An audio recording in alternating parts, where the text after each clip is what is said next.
So our last session for this afternoon is with Randy Bowers. Randy is a forecaster at the Weather Forecast Office in Norman, Oklahoma. Randy and I had a chance to meet and spend some time together this summer. He was one of 30 participants in a series of mesoanalyst workshops that we conducted to sort of explore a more prominent role for mesoanalysis in particularly in the convective warning process and in the delivery of collaborative decision support services. A little bit of a different paradigm than we have operated in before, primarily because of the availability of satellite imagery of the GOES 16 and GOES 17 satellite imagery with higher, spatial and temporal resolution and available within a minute of within AWIP. So I don't know to what extent you are going to talk about mesoanalysis applications. So Randy is going to talk about the application of some of those principles in his presentation, and take it away, Randy. All right, thanks, Kim. Yeah, if you just want to, Chad, if you want to go ahead and switch over to let this loop through, and I won't get too much into detail yet on this, but let me first start off by saying that, mesoanalysis, that's obviously a big focus lately, it seems like, and in our office we've done it for years and years, but it's kind of really finding that role and the value and being able to transfer what we have from mesoanalysis into sort of the messaging for DSS and support for our partners is really important. So this is a case where it's really shows that. The first half of this, we're going to talk about that, talk about the role sort of really watching the observations and doing some pretty detailed mesoanalysis to support DSS with this case. First of all, I guess the first question would be, do we have anybody that's a modeler or has anything to do with modeling in the audience here? Okay, good. That's a good thing, because I'm going to talk a little bit negative about the models. Now, don't get me wrong. In this case, we had some issues with the models. As forecasters, we're always trying to correct for that. And I've always said before, I think modelers are sort of the unsung heroes. That it's amazing what they've been able to do and what they've been able to develop and how we can use that to get the forecasts and warnings out and to really do some pretty cool stuff with that. But this, we know on occasion, sometimes that doesn't work out too well. Now, this case was an early morning case, and this is, if you've ever talked to a forecaster in Oklahoma or you've ever forecasted in Oklahoma, you know this is a common thing. Now, it's not unique to Oklahoma, but we have this problem a lot of times where we get overnight, things settle down. We may have had some diurnally driven convection the previous day. Then we get into a situation where very late in the night before we get to sunrise, as a low-level jet kicks up, sometimes it's just enough to kick off some convection that may or may not be expected. And a lot of times it's not expected, and that's when we have some issues. In this case, this was last March. On March 29th, we had a scenario like that where we didn't really expect that we'd have any redevelopment of convection. We thought it was a very low probability that would happen. And in this case, it actually did happen. And there's some really cool things you can see in satellite that really sort of pinpoint and sort of indicate how this may have happened, even though the models were kind of saying, no, there's not much chance that that'll happen. So, Chad, since we kind of this is just an overview that's going on right now, just kind of showing, just to set this up. We'll dive into this a little bit deeper, but do you want to switch over to the PowerPoint real quick so we can run through a few slides? Absolutely. I think I've got do I have the clicker? Oh, yeah. This works, right? Sorry. Okay. All right, so first thing is the sounding. Okay, now I've got two soundings plotted here. One is a model sounding and one is an actual observed sounding for the same location at the same time. So this shows, like I was talking about earlier, a little bit of an issue with the model on this particular day. And sometimes it's just very small sensitivities to moisture that make all the difference. And in this case, if you see the dark blue line here, that is the model forecast sounding for that time. It's a point that's in north central Oklahoma, this dark blue sounding that we have. And then the red, that is the actual observed sounding from the Lamont site, which is a climate program, the ARM program up in northern Oklahoma. They launch sometimes in the middle of the night. And it's very helpful for us to sort of supplement the other soundings we have, our own sounding that we have in Norman. But you'll notice here, right in this warm nose, it seemed like the models were sort of indicating we wouldn't have a lot of moisture there. So you can see how dry it is right there. It just doesn't look like a situation where we'd have one of those overnight convective events from warm convection. Yeah, we knew the low-level jet would kick up. We just didn't have a lot of moisture with it. And so it didn't look like it would be too much of a problem for us. But the sounding, the observations, they told a different story. So let me skip forward here real quick. This is valid at about the same time. This is looping through several different CAM models. The the convective allowing models that show not a whole lot of development here. So kind of focus in north central Oklahoma. And you'll notice one or two of these had developed some convection, mainly over in eastern Oklahoma. But for the most part, it's deep moist convection was not present in the convective allowing models, and you would expect that. We just showed the sounding a minute ago that that was pretty dry down here at the warm nose. So it kind of makes sense. You wouldn't expect the convective allowing models to have much. So then we're in this situation where, okay, it's overnight, we're watching things closely, but what would sort of signal to us that we may have a problem here, that we may have a situation where we'd have convection that would develop even though the models weren't really showing it. Something we always try to keep an eye on overnight because we know sometimes the models don't do well with the moisture. There's a lot, obviously these are METARs here, but I just want to point out a couple things real quick. If you notice in this layer, in the sounding that was so dry, well, for whatever reason, the salometers at a lot of the AWOS and ASOS sites, including Will Rogers and Guthrie, Oklahoma, and north central Oklahoma, were showing broken or overcast around 6,000, 7,000 feet. So why is there stratus or clouds there if the model sounding showed that it's dry? So that would have been maybe one of our indications that there might have been a problem with the forecast kind of going awry a little bit. And skip past that one real quick, and I'll just do a quick loop of the models just to show how the models eventually did come in line with this. Once some of the observations like the Lamont sounding got in to the models, they were able to kind of show that we were a little bit more moist there, as you can see in that critical layer, somewhere around 850 millibars or so. So you can kind of focus in on that. Initially, it's pretty dry. We showed the sounding that was plotted against the actual observed sounding, and you saw how dry it was down low at the warm nose. But then with time, that changes. The models do pick up on the fact that there could be some deeper moistening down low, and that we could end up with a situation where we have thunderstorm development, elevated convection that would develop. Now, one thing to keep in mind here is that if convection develops in this scenario, there's a lot of instability. Steep mid-level lapse rates, 2,000, 3,000 joules of most unstable cape. So if it goes, it's going to be a pretty big deal. That seems to be the case more times than not in Oklahoma, unfortunately. So just to kind of illustrate this a little bit more, there were actually two soundings, the 6Z and the 12Z sounding from Lamont. And you can see that there's some indication of a little bit of lift from an approaching shortwave, but mainly just the whole idea that even as early as 6Z and the observed soundings, that there were a lot more moisture than what the models had. But even before that, I don't want to go into this too much yet. If you want to go back to a cave, we can look at a little bit more detail at the 7.3 micrometer and some of the other satellite information here. We'll just keep it at 4-panel, let it loop for now. Okay. But even early on, there was kind of this indication of, in the bottom left, if you look, the 7.3 micrometer low-level water vapor that's sensitive down to about 750 millibars. I think that's right, Chad? Yeah. It's kind of the lower part. So it would capture a little bit of that area that we're interested in. It's interesting that you can see this northward surge of stratus and moisture, and it even sort of fills in up in Kansas here. It's a little bit off the screen, but just this whole general area just moistens within that layer there. I'm going to load a few more frames. Okay. Early on, though, you can see, again, as it continues to loop through, this was really not supposed to be there if you just took the model forecast soundings for what they had shown. There was obviously a lot more moisture that's surging northward here than what we expected. So that's one way to kind of look at it, 7.3. The observations, again, we showed the METARs here. You see they sort of fill in. There wasn't a lot of high clouds that day, so what this is that kind of that layer there where you're seeing the broken or the overcast in some of these observations up there. That's that critical layer that wasn't supposed to be saturated, if you believe the models, but again, it ended up being saturated, so we got convection out of it. So, but really, I think it really stands out, the fact that you can see the surge northward of moisture in central Oklahoma. It's right along the I-40 corridor here. It's moving northward, and that sort of, along with the forcing from the approaching shortwave trough, was enough to kind of kick off some of the convection there. And I guess if you want to, Chad, I guess now we can probably go ahead and switch over to the other 4-panel, maybe look a little bit closer at some of the other bands and water vapor.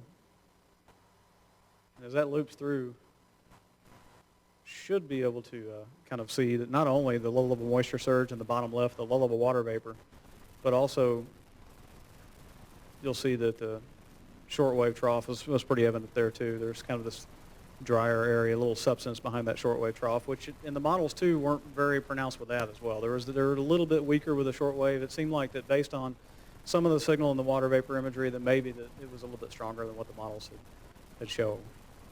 Not a huge difference, but just enough to where you have that level of moisture advection, and then on top of that, you have some forcing for ascent from the shortwave approaching. That was enough to get things going, it looked like. So this loop, pretty much when it goes through, it is up to the point of convective initiation, right in through there, and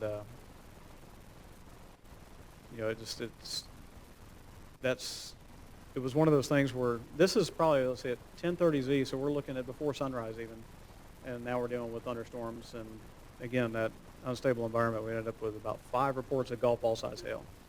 So that's obviously not what you want to have when you go into a forecast with a pretty low probability of anything developing, and when it does, and pretty substantial. So we had golf ball size hail from the northern part of Oklahoma City around Edmond with that cell, and then to some of the cells to the north up around Lamont, just east of Enid, Oklahoma. There were some reports of pretty big hail with the storms that did develop. So that's not the main focus. The main focus is just kind of leading up to this, and just to kind of show how the satellite, the synthesis of all this information, satellite observations, were able to kind of give us an idea that the models may not have a good handle on this situation. So it's not anything groundbreaking. It's not something that's just tremendously a change in the way we've done things, but just the fact that we were able to use a higher temporal resolution of the satellite, and also now that we have the low-level water vapor bands, really made it show really good. And then kind of combining that into the differential water vapor too, which I didn't get a chance to look at this too extensively, Chad. I know you kind of pointed out that there was some, maybe that it actually showed up pretty well in the RGB, the differential water vapor, compared to just looking only at 7.3. Do you have any comments on that or anything? I don't have a lot of expertise using that. I know a lot of the forecasters, we don't use the differential water vapor too much. We're just starting to look at that now. But I don't know if that's a typical strength that it would have in a situation like that, or if that's something that maybe there's another use for it. Yeah, it's interesting to try to compare and contrast, right? So, to see if that can provide you any information that the 3 individual water vapor bands, wouldn't. You can obviously see the moistening here pretty well, but you can see that in the individual bands. So it's it's difficult to determine if it added anything in this case. Okay. Yeah, I was just curious on that, because that's something we didn't actually archive this case, so we didn't have a chance to go back and look in too much detail at that. But we had kind of looked at some of the more basic products that we're typically used to looking at, and noticed that this signal, and it showed up pretty well. And so this ended up being one thing that we were able to share with some of the other forecasters that did not work this event. We were able to kind of go back and do a little training document on it and send it out and show people that this is something we need to be kind of looking out for, because it's a situation where we can react to it. I guess that's fine. That's what we should be doing. But if we can look at some of this data and be able to anticipate it, that's a big deal to our core partners, to be able to kind of get that word out early on and tell them that the forecast may be evolving pretty quick. And then when it happens, then obviously we can react to that and issue warnings as needed. But it's definitely one of those scenarios to sort of demonstrate that. But yeah, that's pretty telling that you don't really see, again, you don't see it in the mid-level and the upper-level water vapor, and it's just, it really shows up in that low-level water vapor where it's sensitive down to about 750 millibars. So it's right on the nose of that warm air advection where this CI ends up occurring as well. So it's really nice to be able to watch this feature just progress northward. I would imagine in real time as it's happening.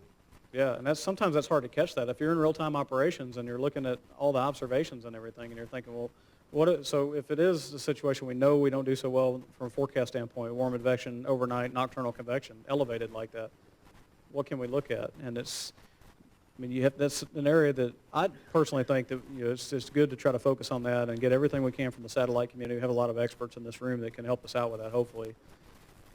But to be able to understand everything that we're seeing on water vapor and what it means. There was a term earlier that I think Scott used in the back, gizmos or something. We see a lot of those in all different kinds of weather, it seems like. There's tons and tons of gizmos. I think that's a perfect term for it, that they're there's something you see in satellite that you can't always explain, but to have the experts be able to help kind of add a little bit to that and help us in operations understand what that means, I think that's really, really helpful. So, I mean, I would encourage anybody that has the knowledge on the research side and satellite meteorology, when they see something like that, us operational forecasters are extremely interested in seeing that and understanding what it is, because there's nothing that drives an operational forecaster more crazy than to see something on satellite or see something in the data and not know how to explain it or not know what it is. So to be able to really develop that skill is pretty important, I think. But yeah, this is just one example of many, and yeah, I don't know, it's pretty interesting. I don't know if we have any comments or if we want to move on to any of the questions here.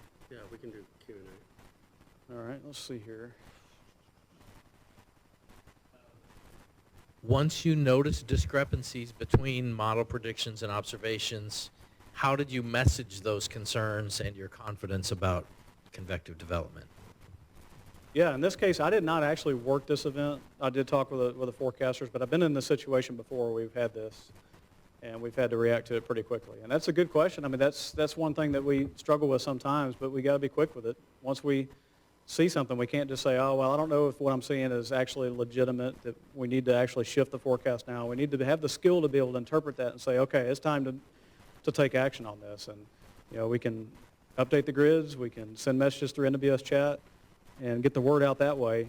Yeah, send a quick AFD update that talks about the meteorology behind it and why suddenly the forecast has shifted. I think those things, the speed to actually get on that quickly is pretty important to do that. Okay, good. Did you look at overnight NewCap soundings for this event, and do you routinely look at them? I did not, and I typically do not look at those. I know we looked at those some in the test bed that I was in, and I know some of the forecasters have occasionally looked at those. I have seen enough of those with questionable data to where I would be a little bit concerned. I think it's important to look at them, but I think there's times too where the data sometimes you have to do enough manipulation and modification of the soundings with the low-level temperatures and all that I don't trust them. If I have an observational data set to look at, since we did have the soundings on this date, I might have looked at that a little bit and put more weight into that than NewCaps. But it's something that we probably ought to look at more. We probably need to be looking at NewCaps more. And once we get more comfortable with the limitations of NewCaps, I know, Bill, you've talked about that some. If we can get more comfortable with knowing when the data's bad and when it's good and how to sort through that, I think that forecasters would become more comfortable with using that. Okay. Sorry for the strobe. And this question, Chad is loading the nighttime microphysics to address this question about whether that RGB showed the northward progression of the moisture. I was actually loading the simple water vapor, but what was it, the nighttime microphysics? Nighttime microphysics. Sure, we can do that guy too.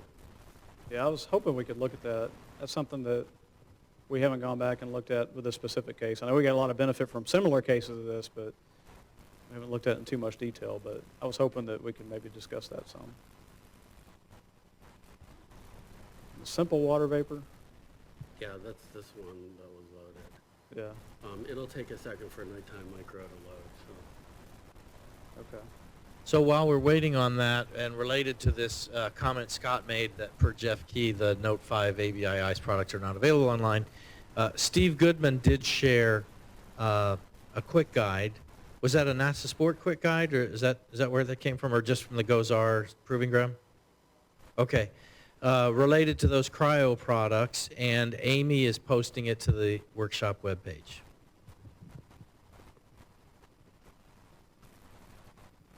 Okay. Yeah, I know the nighttime microphysical has really been helpful for things like low stratus fog and that sort of thing. But I don't know that a lot of the forecasters have been comfortable enough to move beyond that and to start looking at things like this. So I think it'd be interesting to. Yeah, and you know, you see the signal here. You'll in the dark blue, you'll see the stratus signal starting to move northward, and maybe where there's breaks in high clouds, you can kind of see that moving northward, and you end up getting CI. You know, right in this corridor. You know, it's difficult, right? Because I can see it in 6 things now, right? So I think it's just whatever is easiest to be able to identify that maybe the forecast is going, you know, in a different direction, and then how quickly you react to that. That's probably one of the biggest challenges for the operational forecaster is because we want to wait, right? That's the tendency. until we're absolutely certain. And it's, you know, sometimes that's unfortunately too late, right? So Right, I maybe mean- you could talk about that, Randy. Yeah, I mean, our forecasts, when we put in the grids, that's deterministic for the most part. I mean, we have probabilities as far as precipitation, but it's, you know, if we're forecasting a high of 75, that's just what it is. That's what we get, and that's what, and you go to the point and click forecast, and that's what you get, a 75, for example. But to be able to express that uncertainty, to say, whether it's in an AFD or through some sort of other messaging or whatever we put out, to say, well, this is the most likely scenario, but here are a couple ways this could go wrong. And I think these are the cases to do that with. That's why I think in this case we did keep a low probability of thunderstorms, even though the models didn't really show much. Mm-hmm. That was to sort of emphasize that, hey, you know, this could go wrong, and if it does, and you know, then we'll have, you know, obviously we've got that, we can start to message that and ramp that messaging up a little bit. Yeah, I think that's a really important and underutilized service to provide. So Frank online asked about the simple water vapor. I know you called it up, but did we really get a chance to sort of explore that? Yeah. This is a simple water vapor RGB. Once again, you'll end up seeing, this is that stratus right here that's, you know, ends up advecting northward, probably on the nose of the low-level jet. You know, we get later enough in the evening. To me, it's probably a little more difficult with this one than maybe nighttime micro or the individual bands. I don't know, Randy, what are your thoughts? You know, this is a product that I have not personally looked at a whole lot, so I'm not very familiar with this RGB.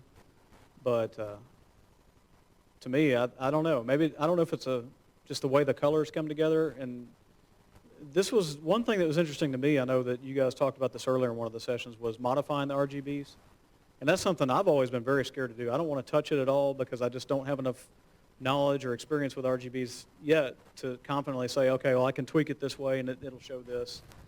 So it was interesting to hear your perspective on that and the earlier conversation about doing that. I know you, Chad, you said you're a little more comfortable doing that now. Yeah. In this case, I don't know if that would be something that, if you're thinking about a scenario where you're looking for some sort of signal that's going to try to push you one direction or another, I don't know that you're going to be in there moving around all the RGB colors to try to find that signal. So sometimes for the very subtle things, I don't know that some of the RGBs have really been extremely useful for me yet, and that's probably just a lack of experience with those products. So I wonder just if me Alex has a question, so I want to hear from you in a second. But when he's finished, I wonder if it might be useful. You know, it sounds like several people haven't used that. So do you or somebody, Dan or somebody, want to speak to the composition of the simple water vapor and, you know, for what purposes it might be useful?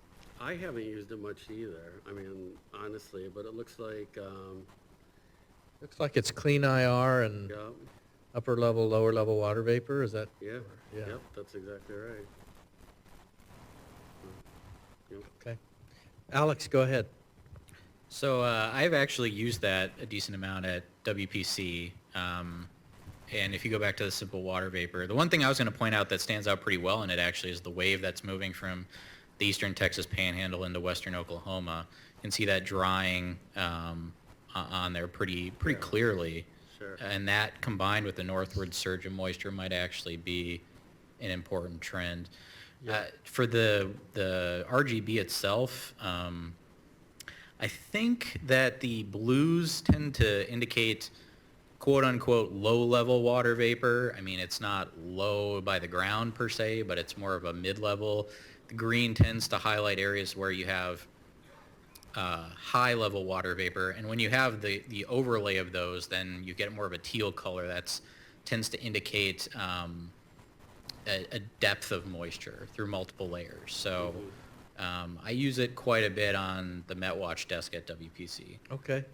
Yeah, I mean, so for, at the very least, the combination of warm, moist advection in the lower levels and this, you know, indication of large-scale forcing for ascent, superimposing that from the west is priming the environment, I suppose, in a way for deep convection. Yeah, Matt.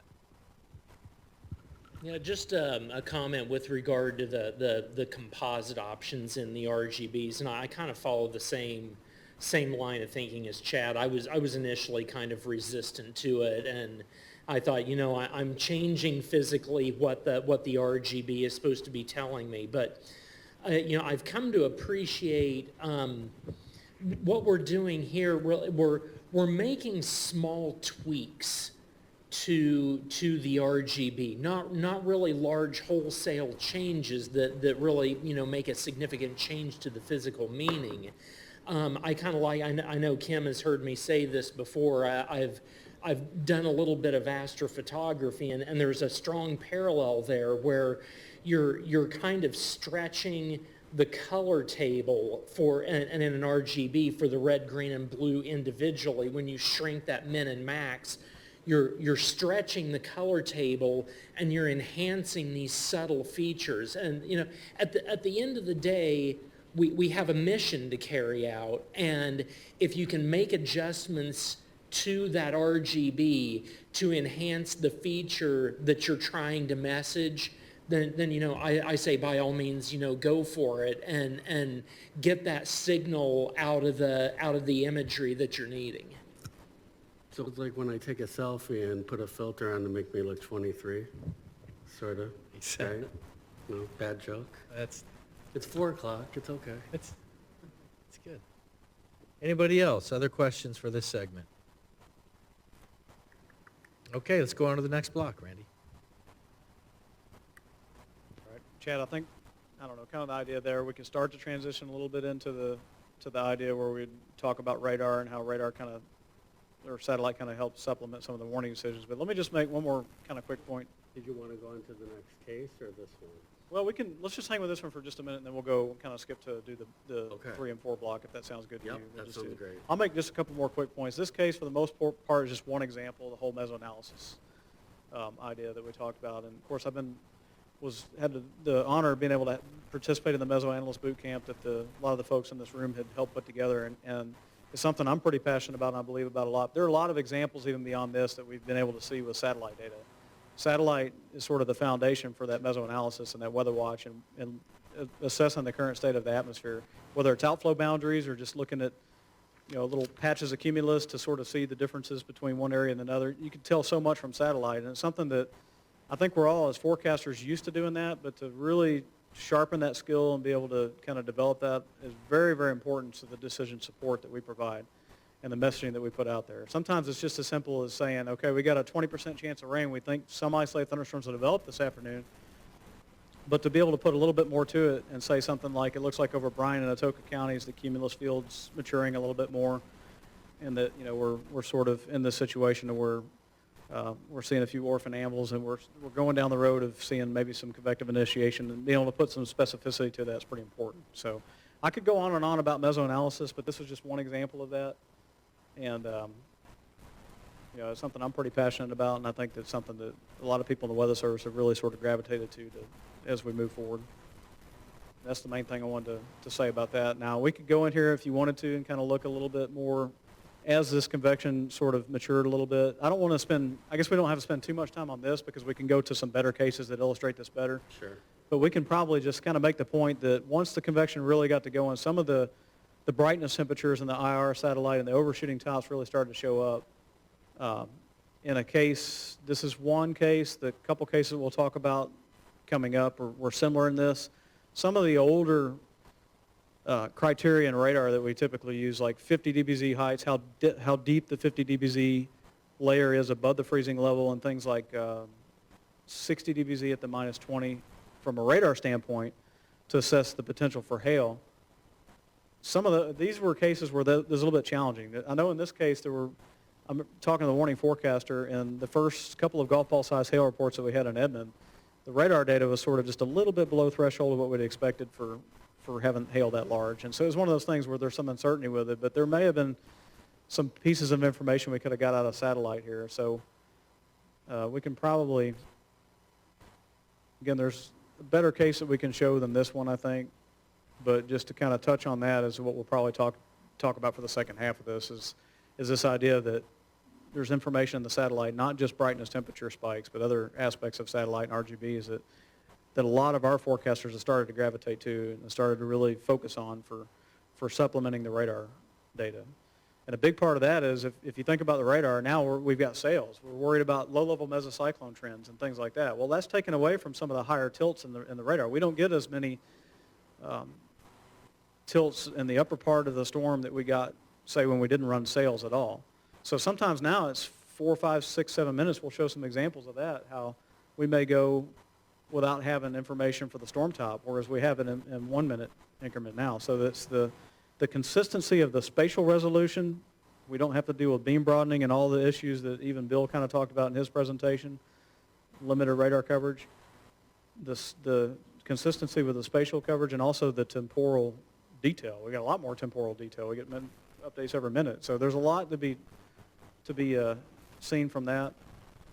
And these next couple of cases we'll go through that'll show that a little bit. But it's just it's pretty interesting that we can get a lot more information now out of So avian satellite. I jumped ahead for you, Randy. Okay. So now we're now on the May case, right? Right. All right. So you could talk about that. Yeah, that'll be a good one to talk about, I think. This one shows a little bit more because it's daytime, so we have RGBs. We didn't have RGBs with the nighttime case, obviously, at least the ones we wanted to look at here.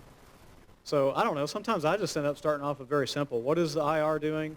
What is the visible satellite showing? And then from there, kind of start to get into some of the RGBs, like the convective RGB and the day convection RGB. But yeah, so this was a case back in May 24th of this year. One of several events that we had. Thunderstorms formed in western Oklahoma, kind of set up the background what we're expecting. A fairly high-end day. We were expecting at least some tornado potential and at least initially kind of large hail-damaging winds. And I guess just another day in Oklahoma, it seems like, especially as active as this season was. But so this is one of a series of days. Just to kind of, for reference, if you pay attention to what we have that go on in Oklahoma, this is the day before we had the El Reno tornado, the QLCSEF-3 tornado that we had. So this is the day before. This is a multi-day period where we had at least one tornado for several days in a row and some pretty high-end severe weather that come along with that. But there were some things we noticed, and I mentioned that several of us had really started looking at satellite information because we can get a little bit more spatial and temporal resolution from that than radar. And this was a case to where we were able to use that for some warning decisions. And so we'll kind of talk about that a little bit here. See, all right, what time are we at here? This is the early thunderstorm, the first one that went up in northwest Oklahoma. Yeah, right, we're ending at 19Z here. Okay, can you go to 20Z? Yep. I can put them on. Yeah, we can, yeah, sure. If we have them, let's show them. I'm all about the data. The more data you give me, the better off forecast, hopefully, sometimes. Yeah, if we go to 20Z, that skips on to that next storm that we were kind of wanting to focus on a little bit. And this is in Roger Mills County in west central Oklahoma. And you can kind of get a hint here, yeah, there we go. There's the warning that was issued for that. So it may take a minute to get the loop going. But we had, I think, maybe a couple hail reports, marginally severe hail up in northwest Oklahoma with the initial storm. But then once we got into about mid to late afternoon, we really started to see the development in the eastern Texas Panhandle and the western Oklahoma. And it's interesting here, if you look at this top right, you get the IR and the brightness temperature, and you can see the overshooting top and the polygon warning we issue. Well, that's to the east of the storm. Well, obviously that's the parallax error. So it's kind of interesting to show that, and that's something that we have to deal with is the parallax when we're trying to think in terms of warning operations and be able to kind of compare what we have with satellite and radar. There's going to be an offset. It just is what it is, but that kind of shows it pretty well there how it's displaced a little bit to the north and to the west. Okay, so visible satellite, it's just amazing what you can see in 1 minute resolution, how you can just kind of zoom in, and as you loop through, you can see all the little small subtle features that it's good qualitative information, but not a lot of quantitative information with that. There's been times where we've looked at it and said, okay, now we're really pretty tall with our overshooting top, so that would correlate with a stronger updraft, and surely we have a more intense storm and stronger updraft and potential for severe weather with that. But it's kind of hard to put your finger on that and try to translate that into a warning decision. And all of this is more qualitative information than quantitative information. Maybe at some point we can go through and say, well, when you have a certain brightness temperature threshold or an increase over time or something that happens, that maybe that can be correlated with severe weather. I don't know. That's down the road. But for now, qualitative information is pretty important in this case. And so, yeah, you see that with the visible satellite. At this point, it's kind of like, well, we weren't really ready to issue a warning, but then when we saw that real significant spike in the visible satellite, and also we noticed the brightness temperature spike there, in this case, it was ahead of the radar. It happened before we really saw much with the radar, so we were able to issue the warning based on that. And this was one of those examples where we're pretty far from the radar, Yeah. right?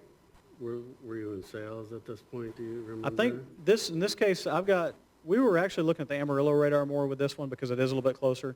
So no matter what, we're trying to look from Twin Lakes radar to Oklahoma City out all the way to the west. The beam height's really high. We're talking 12,000 feet or something. So that's an issue for low-level mesocyclone detection, all that, from a tornado standpoint, obviously.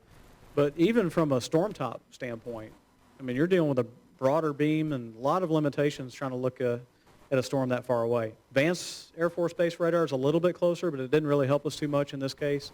It turned out that Amarillo was probably a good example of that. We can show the radar loop if you want to switch over to PowerPoint real quick, and then we can get back to the satellite data. Sure. If you want to show that, what I did was I took from GR Level 2 Analyst, I just took, skip forward here to it. Should be this one here. This will loop through pretty slowly. This sort of is at the critical layer or level where the beam sort of hit the part of the storm that was kind of most critical in that situation. If you're thinking of 50 dBz around 30,000 feet or whatever, 60 dBz and that sort of thing. The things that we typically look at for thresholds for large hail, obviously they showed up there. But notice the times on that. There really wasn't when it loops back through, there really wasn't a significant signal down here. There's some 40, 45 dBz or so at 35,000 feet, but it really showed up about 1950. And especially 1954, that was at the point where there was a really high reflectivity core aloft, so that tripped us to issue the warning. If the satellite, if you go back on the satellite, 1945, there's a pretty big brightness temperature spike even before that. So if you're waiting for that in radar, there's some of that is too, is as this loops through, you've got 6-7 minutes sometimes between. In this case, I think it was a little bit quicker because we didn't have sales running. The Amarillo office did not have sales running in this case, so it was about 5 minutes. But still, there's a lot that happens in 5 minutes when you're looking at the trends in the storm top. And that's where the 1 minute data in the satellite really help out with that in this case. The warning that was issued primarily based on radar for this case. And so we could have got a little bit more lead time with a 1.75 inch or golf ball size hail that occurred west of Cheyenne had we been looking also a little more closely at satellite with this case. So it's just one of those cases where it's really interesting. Remember, 1950 was when you really saw that spike with the high reflectivity aloft in radar. But yet, you're at 1945 here, and look at the brightness temperature on the top right there with a 10.3 satellite. You really see an overshooting top, and the trends in that were pretty significant. If you were to loop through that, you'll notice that there was a pretty significant increase in the brightness temperature right around that time frame. Sort of spiked right about, say, maybe 4 or 5 minutes or so before we really saw that in a radar. So some of the thresholds we use from a radar standpoint of issuing severe thunderstorm warnings for large hail were met later than what we would have seen in satellite, just to kind of sum that up a little bit. And we see that time and time again. There are times where we have actually said, whoa, look at it really increased on satellite, and we just haven't quite seen the signature in radar yet, so we've actually, in a few cases, that's kind of pushed us over to issue warnings for storms based on their trends. So again, it's a qualitative thing. It's trends. That's what we're seeing in satellite, something we haven't really quantified yet. So in that situation, who's monitoring the satellite? Is it the warning forecaster? Would it be, in this case, would it be a mesoanalyst? Or is it sometimes it's both of those? I think a lot of times it ends up being both. Sometimes the radar operator gets overloaded with the amount of radar data they have to look at. Sure. I try to keep it up, and I'll try to look at it as much as I possibly can.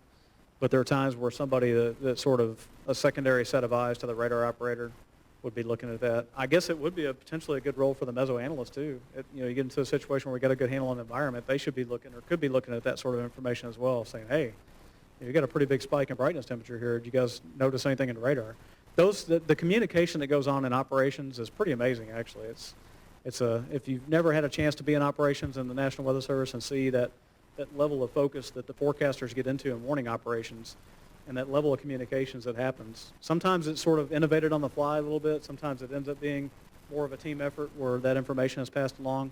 Sure. Other times it ends up being where the radar operator is in tune enough where it's a manageable enough event to where they can look at satellite as well. But it's a lot of data to manage at one time to make warning decisions on. So I think that's one big support or one big plug for having a meso analyst to look at that sort of information. Yeah. Do you want to take Q&A? Do you want to move on? Yeah, What we are- can what are take your Q&A a little bit, and we could. It's a lot of questions, Okay. my friend. Yeah, hey, So Chad, before we get to the current questions, though, but circling back to that last one, Frank, I think that's fallen off the top of the list, but Frank had mentioned in that simple water vapor, I can't even find it, but he said he's noticed something like when dark blue moves into lesser blue that, that can be a useful signal for CI. So I guess he recommending explore blue advection in those kinds of situations. Blue advection. Blue Okay. advection.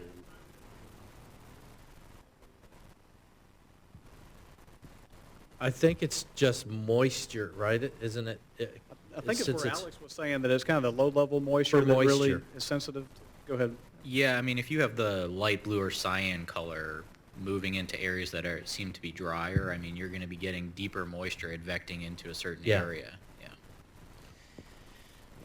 So you've shown us qualitative RGB alone. Do you overlay meteorological analysis such as theta E convergence, surface pressure falls, et cetera, for further insights? Oh, absolutely. That's a huge part of this, that meso-analysis role, to look at all that information. This is more kind of drilling down into the warning decision-making time frame once we got a handle on the environment, but that's a huge, if you don't know those type things, where your theta E ridge is, where your low-level convergence is, then you're going to have a tough time as a warning forecaster. So that's a huge part of it, really. Okay, next question is, how did the Prob Severe model perform in this situation for the initial development of severe thunderstorms, if you're aware? I have no idea. You don't know? We did not actually. I don't did know if not we actually loaded have that up that. that time. Do we have that available, Chad, or not? No, and maybe Matt can talk about that quick, but do you guys use Prob Severe? Is it forecaster dependent? Is it office-wide? I think that's good for people to hear maybe. It seems to be more forecast dependent, and it seems to be more of sort of a situational awareness, sort of a safety net type. That's kind of the use that we've gotten out of it mostly, not as much of a diagnostic type. I don't know. I don't want to speak for all the forecasters, but I know several have looked at it and taken an interest in it. Several have it up, but it's not something that we look at in great detail. Okay. Do you see? Matt was going to. Okay, go ahead, Matt. Yeah, just real quickly, I was just going to say that at least currently, the Prob Severe, or previously the Convec Prob plugin, is not included in the thin client distribution. So I've gotten it to display before, but it's kind of a tricky thing, and frankly, we didn't want to risk breaking Cave to try and get it to display for this workshop. Right.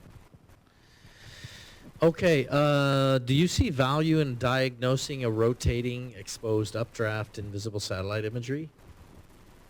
I have not actually, if you're talking in terms of being able to sort of differentiate between more of a rotating type thunderstorm, I don't know how I would be able to do that with satellite data.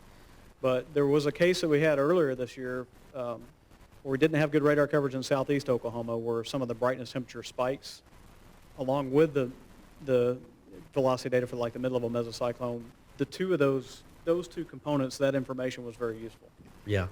I mean, this is kind of a messy environment here, but you can certainly see in some others where there's a discrete supercell, and you can kind of see, or at least convince yourself you're seeing the throat of the thunderstorm rotate.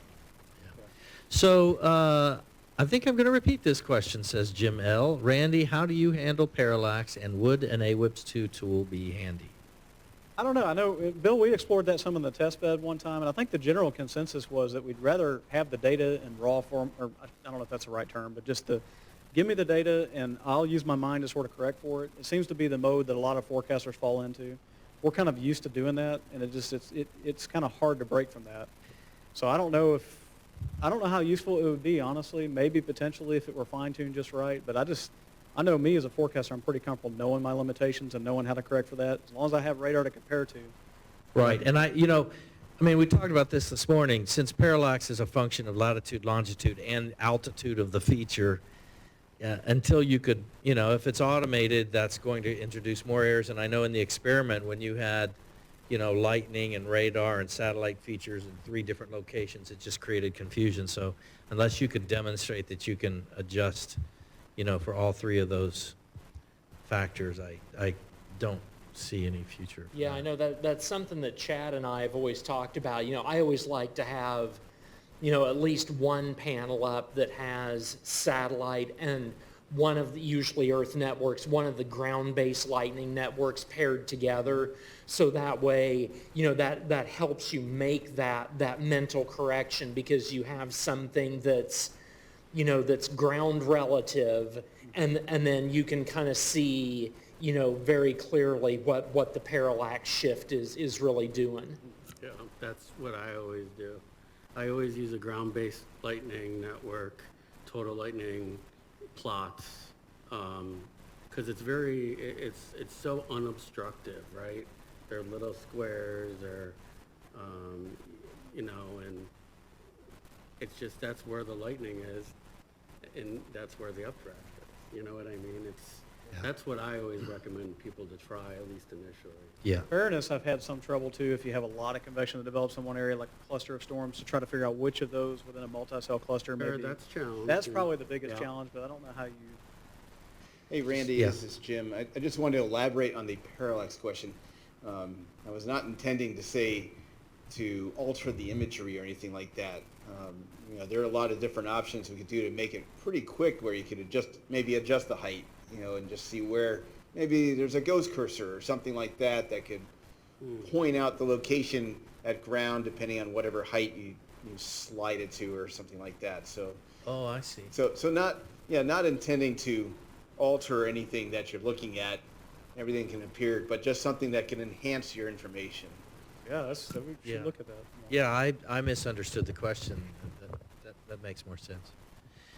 All right, Doug is asking, although I love multitude of information RGBs provide, how do you manage the amount of memory each RGB takes up, and how do you prioritize? Wait till cave crashes. Yeah, and trust me, I've had that experience And then back many it down. times. Many times I've had that experience with dealing with cave that would crash. So it's just keep the loop very short. That's usually the strategy I use. The setup that I've got is typically I'll have all tilt space data, and I use that extensively for radar and warning operations. And then I'll have a separate tab next to that with just half degree where I can draw the warning polygons and such. And then on the other monitor on the far right side, I have a lot of the mix of data, which includes satellite data. That's typically how I do it, and you have to be very careful, especially if you're dealing with hydro, you're dealing with flooding, and you add all that information to it too. It can be very difficult and very taxing on caves. So it's tough to manage it. The best thing I found to do is just keep the loops very, very short. Okay. The next one, I spot an above anvil cirrus plume, so I'm guessing Chris Chris Bedka Bedka is is logged watching. in. Yeah. So you want to point that out with your cursor, Chad? See there, kind of in the left, right there you go. Yeah, and that was why I put in there, can we see the sandwich product? Because I thought the same thing. Okay, so there's very high correlation with So demanding. severe weather, and particularly large hail in a high cape environment. While Chad's bringing that up, there at the bottom it says, what's that RGB curve at the bottom lower left? That's just the VisVis IR, right? Yeah, daylight So cloud visible is loaded into the red and green guns, and clean IR in the blue. What's the name of it? Dayland cloud. Oh, Dayland Cloud. But that is Yeah, the we used to just call legacy. it VisVis IR. Right. So are you still loading that? Yeah, there it is. Okay, so the bottom right has the VisIR sandwich. And that's it. The Dayland Cloud, we found some of the forecasters really like that. We've started to really use that. So it shows contrast a little bit better. It's a little bit sort of more information than what you're going to get just from visible satellite. Nothing else, just differentiate the lower clouds from, when you start to have orphan anvils, they stick out a little bit more in that RGB. So it's been pretty useful. Next question is, one of the forecasters here has asked if you have any lightning data, lightning information for this case. Did you see the IR jump? I assume, the cloud BLM. temperature, or before or after a jump in lightning? For this particular case, I don't think, we didn't look at that too closely. The main idea was just to kind of show that spatial temporal resolution of the satellite, how helpful that is. But one of our forecasters has extensive knowledge in lightning and has kind of shared a lot of information from us and really got us on board with lightning jumps and sort of help with the training to make sure that we understand what that means. But yeah, we found some value in that. Definitely found value in the lightning jumps to sort of correlate with that. And do we not have lightning data, Chad? Okay. So do you consider RGBs qualitative or quantitative? Why not use more quantitative algorithm products? Yeah, I don't know. I mean, I'm trying to think of a way to quantify some of this. I mean, we can do sort of a statistical type study. I'm just trying to think some of the, I don't want to go too deep in the weeds here, but I know some of the radar-based techniques that have been used in the past we use a lot of, have sort of their foundation of statistical analysis, 50 dBz heights, 60 at minus 20, those sort of things.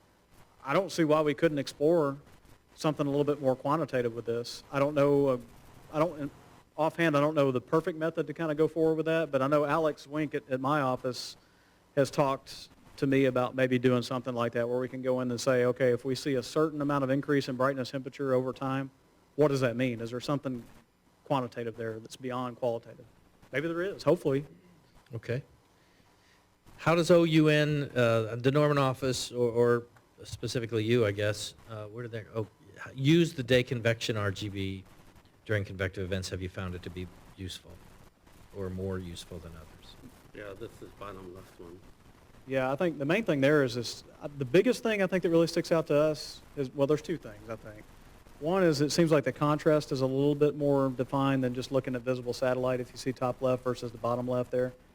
So sometimes you see those shadows a little bit better and you can get the definition of the, it at least seems like the definition of the overshooting top is a little bit more clear there. And the other thing is too, since there's such a differentiation between the low level, the cumulus field and sort of the more glaciated clouds that when in a CI type situation, convective initiation, it's pretty useful to see those orphan ambles that may start. It really sticks out. So that's very useful information, but I think the specific question was about the day convection. So like to look for example, bright yellow pulses to indicate, correlation with a strong updraft. Okay, I'm sorry, bottom right then, right? Yeah, I unloaded that. Let me load it again. Yeah, I mean, I personally, I haven't read the paper on that or know extensively the research, but I know that the smaller particles are correlated with the stronger updrafts. Right. Therefore, you'll see a higher yellow sort of tint with that RGB. Yeah, I mean, I think it's very useful. We've noticed it.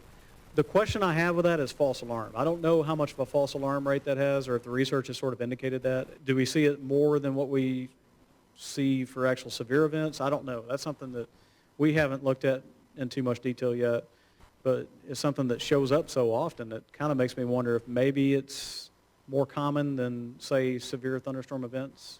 I don't know what the false alarm rate would be with that. Okay. There's been very little discussion on the data overload problem. What's the forecaster appetite for AI-based solutions as a complement? Yeah, I mean, at some point we'll go that direction, I guess. I can say that. We'll talk about that because Prob Severe is technically an AI approach to the problem of Integrating different data sets right and producing and severe weather, probabilistic. right? But yeah. it still is taking time to maybe, at least at your office, go towards that, right? Yeah. Yeah. Well, if you mean- think about it, we've kind of already gone that way to some extent with Prob Severe. So Right. if you think about it, if we were looking at Prob Severe from a situational awareness standpoint and a triage sort of situation to say, okay, we got 10 storms out here, Prob Severe is keying in on these two. Well, then, so we're using it to that extent. But it's just at that point knowing what data to look at to really interrogate even at a deeper level of which of those, how severe those storms are, or if it's, what is the next step in a warning decision. So it's still, we're very tied to the base data analysis, and and so I think AI has gotten a little bit further, so it kind of gets us that direction, but there's still, it seems like there's still that synthesis of information the human can do is still pretty valuable at this stage anyway. But yeah, 10 years from now, 15 years from now, it may be a whole different story.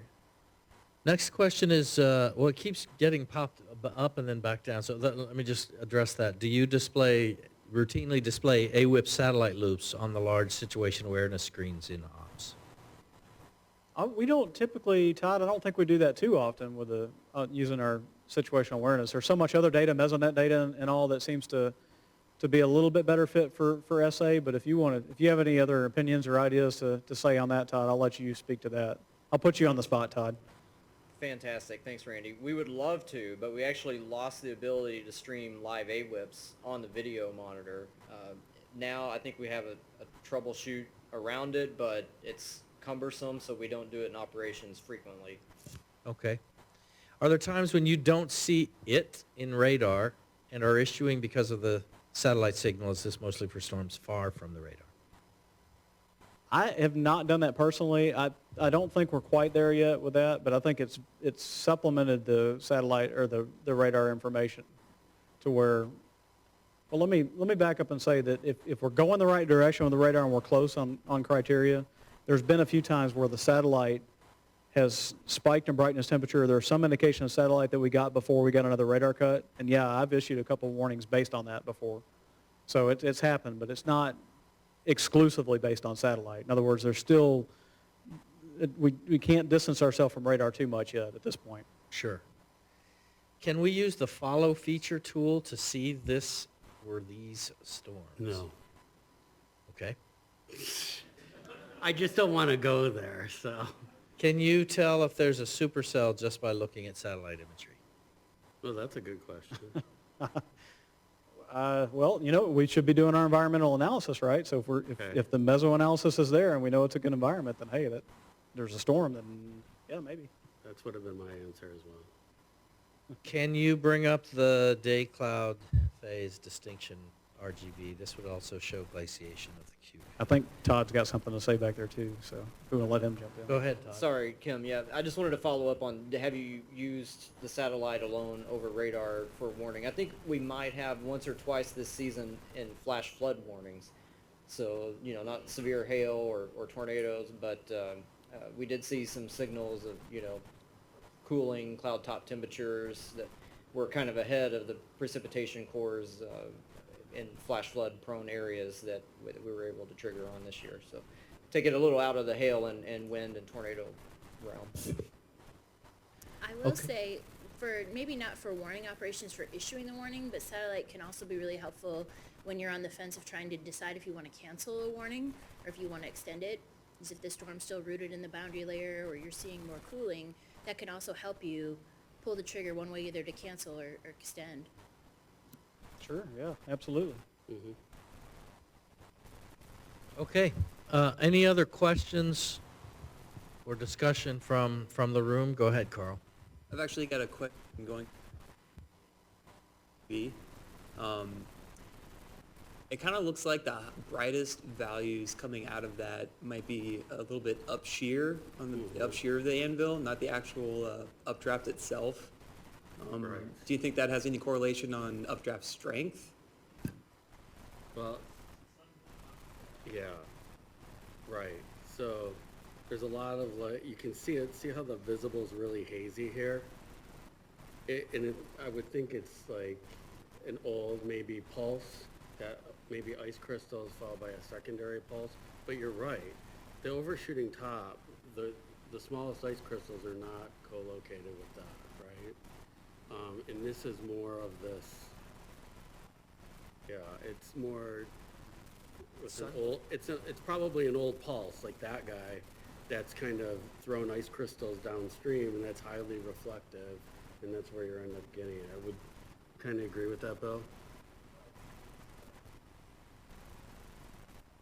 And, right. And that's another problem, right? Yeah, the other factor for those online is that Bill pointed out is the sun angle may be producing sun glint that's, high reflective. So it's not as clean of a signal as if you had sort of a discrete storm in the middle of the afternoon. Okay, Dan. Just talking a little bit more about the particle size discussion. So you have to be really careful in interpreting particle size because there's not a one-to-one correlation between small ice particles and updraft strength. If you look at a climatology of thunderstorm particle size, you have a peak in the high plains, eastern Colorado, eastern New Mexico, not in Oklahoma where you might expect it, which suggests that there's more going on. Now, on a storm-by-storm basis, if you have suddenly sort of small particles erupt, if you want to say that, from the updraft, that is an indication typically of a strengthening storm. So in other words, don't look for yellow in the RGB and think that means stronger updraft necessarily in general, but for a given storm, I think the time trends, looking at sort of how the particle sizes are changing in a given time series could potentially be informative in terms of updraft strength. Yeah, that's helpful because kind of what I mentioned about sort of we're noticing so much of that with so many storms. We were curious what the false alarm would be. I mean, why are we seeing this so often? But appreciate that. It helped. Yeah, this is Jim. I want to add to Dan's. That's also the area with the highest number of positive flash dominated storms, and also storms that have very significant updraft signatures on satellite but very weak reflectivity. In other words, LP storms. Makes sense. Okay, let's go on to the next block. All right, sounds good. You want to skip forward to about 2115, I think? I think that'll get us most of the data we need. Same floor panel? Yeah, that's fine. And I don't think we need a very long loop for that. You know, something roughly 45 minutes or an hour should be fine. Okay. And it's looking at pretty much the same thing, but it's another storm on the same day that there's some interesting things to point out with that. And this is one that we did actually make the warning decision based on satellite. Again, there's radar data there, but we actually made the warning decision based on satellite because we saw the kind of the increase in satellite. So we'll look at that a little bit. Let's see.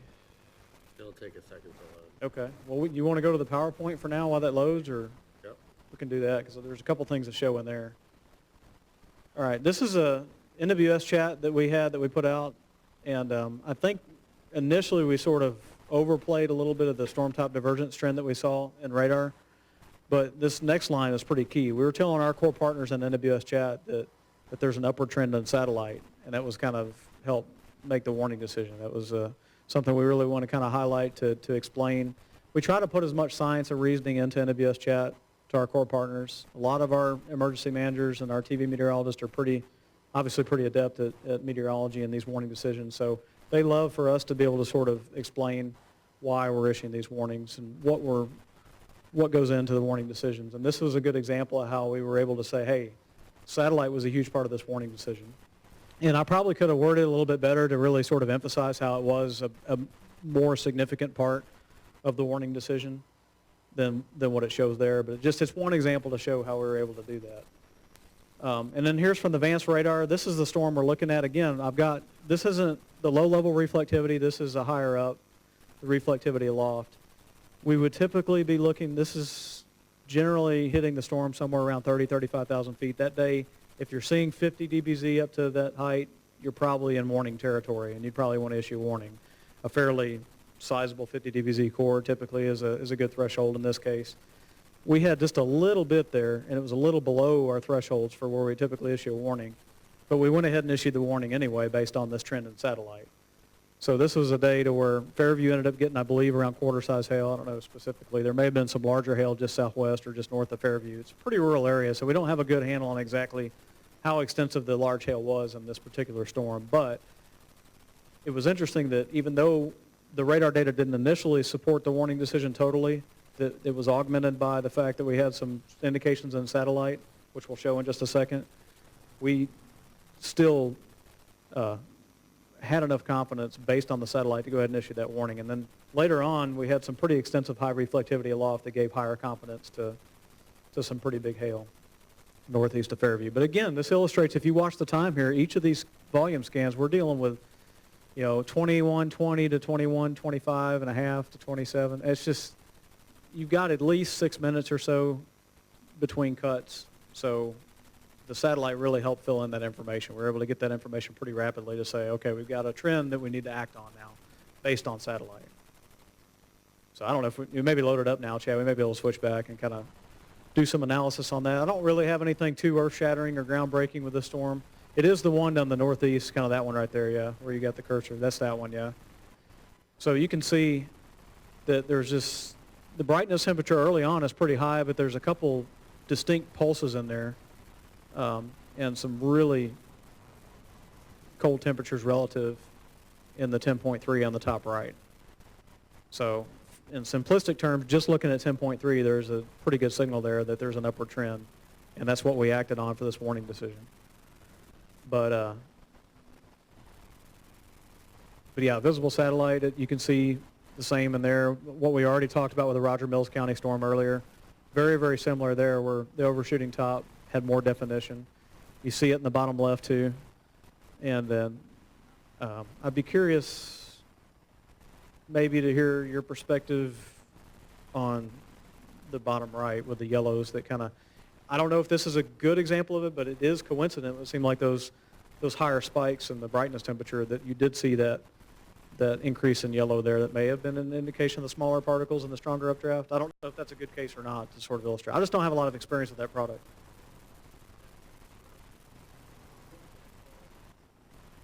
Yeah. Right. But, yeah, Chad, can you put the cursor on the those pulses in the bottom right panel so I can see we can see how it lines up with the other? Is that a good one? Yeah. So. Right, and I agree with Kim. I mean, the pulsing, you've got signs in all of these things. You've got the cold cloud tops in the IR, you've got the obvious overshooting top in the viz, you've got the indication of the smaller particles. So I think this is a good example of that. That's good, yeah, and it's really interesting. The radar didn't quite meet our thresholds. It was just, there was something that just wasn't quite there in radar. It's a very marginal decision, if anything, based on radar. And so the satellite really kind of helped in this case. It's a good case to show that. I don't have a lot else, Kim or Chad, to really kind of point out here unless you want to look at any other products or if we want to look at questions at this point. I know we're getting fairly short on time, so. Questions from the audience? There are no new Slido questions.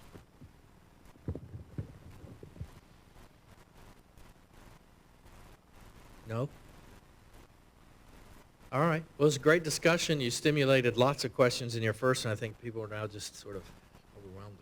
So we'll wrap up a little early. Nobody's going to worry about. Maybe you'll get there in time for T-shirt Tuesday for those of you going down to the K. Let's thank Randy. Thank you. And